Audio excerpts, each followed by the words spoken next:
fast, sitting here praying that this night's gonna last. You got it all on tap, I'm loving your vibe, always have your back.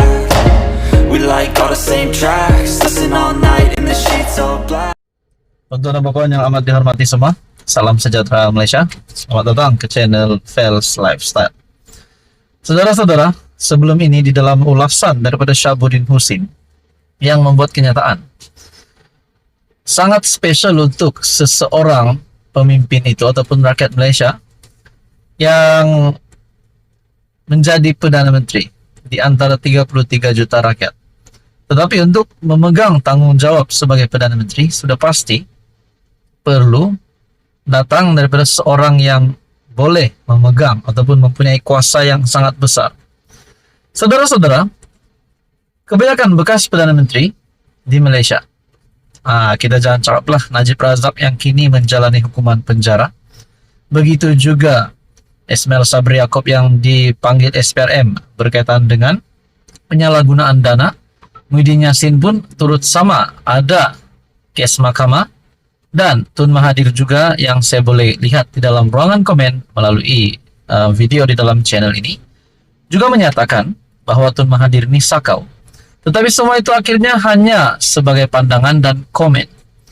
Saudara-saudara, SPRM dalam satu kenyataan menyebut anak bekas Perdana Menteri disiasat SPRM. Ini pasti satu lagi kejutan baru. Anak bekas Perdana Menteri. Identitinya tidak diketahui, tidak dinyatakan. Satu artikel daripada BH Online, seorang anak bekas PM sedang disiasat SPRM dipercayai berhubung aktiviti perniagaannya pada akhir tahun 1990-an. Adakah anak Mahathir, anak Muhyiddin, anak Ismail Sabri Yaakob, ataupun anak Najib Razak? Siasatan itu difahamkan terhadap syarikat kepunyaan individu berkenaan yang didakwa membeli sebuah subsidiary syarikat berkaitan kerajaan GLC. Dan BH dimaklumkan SPRM memanggil individu berkenaan untuk mengisytiharkan semua harta miliknya sama ada di dalam atau di luar negara. Sumber memberitahu anak bekas Perdana Menteri itu dipanggil sekali lagi ke ibu pejabat SPRM untuk diserahkan satu notis pengisytiharan harta.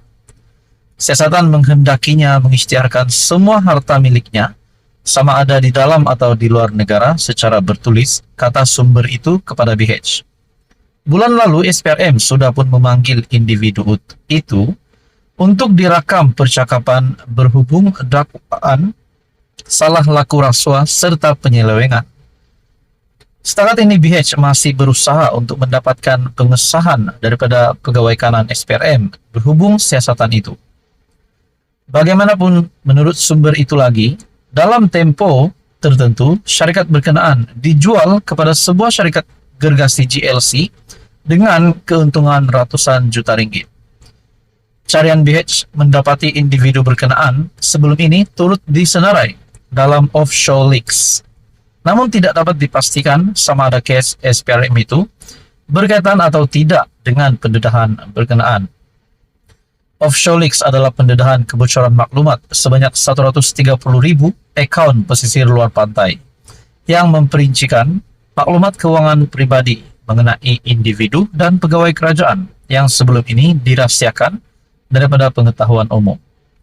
Nah, saudara-saudara, persoalan yang pertama bermain di pikiran saya sendiri dan sudah pasti Anda yang menonton video ini, siapakah anak bekas Perdana Menteri ini? Dan kenapa dipanggil SPRM? Adakah beliau ini bersalah? Nah, kalau bersalah sepatutnya dikenakan tindakan undang-undang. Nah, mungkin dipenjara, mungkin disaman dan sebagainya. Jadi saudara-saudara, apa komen Anda berkaitan dengan isu ini? Sekian saja, teruskan bersama di dalam channel ini. Terima kasih. Halo semua, salam sejahtera Malaysia. Selamat datang ke channel Fels Lifestyle. Tuan-tuan dan puan yang amat dihormati semua, rasuah. Lagi-lagi kita dengar berkaitan dengan rasuah yang berlaku di Malaysia.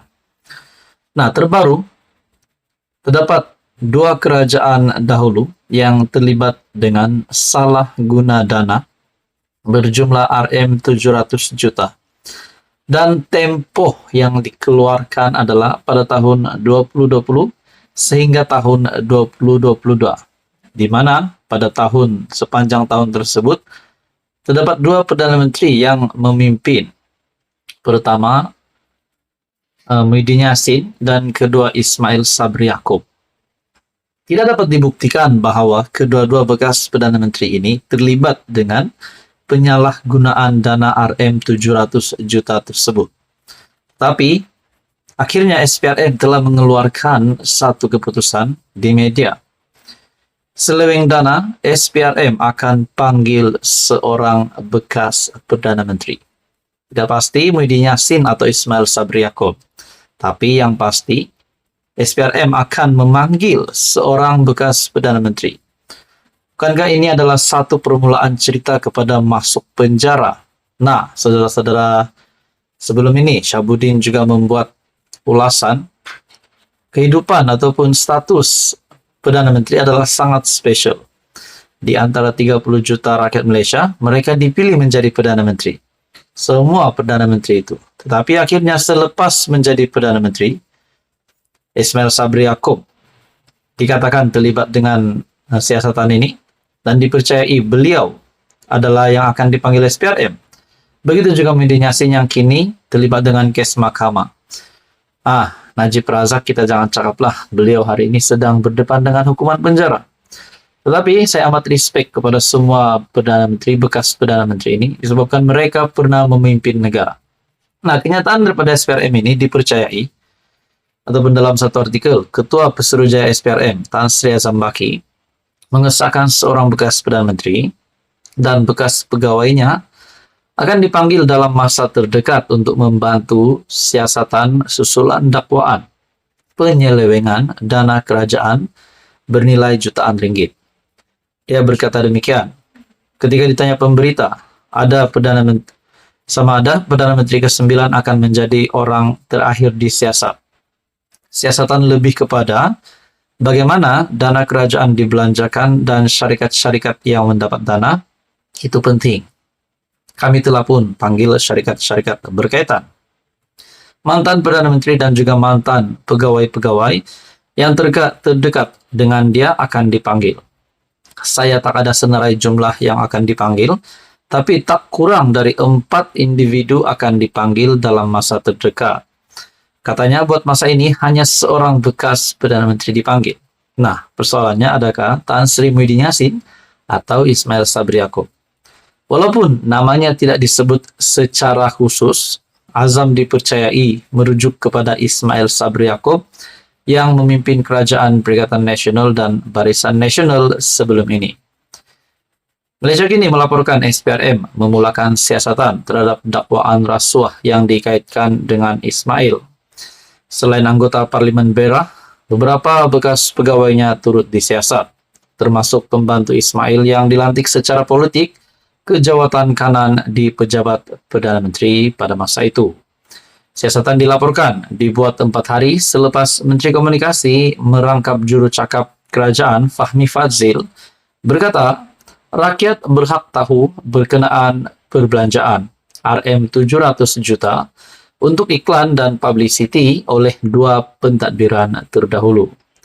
Pada November, Perdana Menteri Anwar Ibrahim mendedahkan sebanyak 700 juta dibelanjakan antara 2020 dan 2022 untuk menunjukkan pencapaian kerajaan.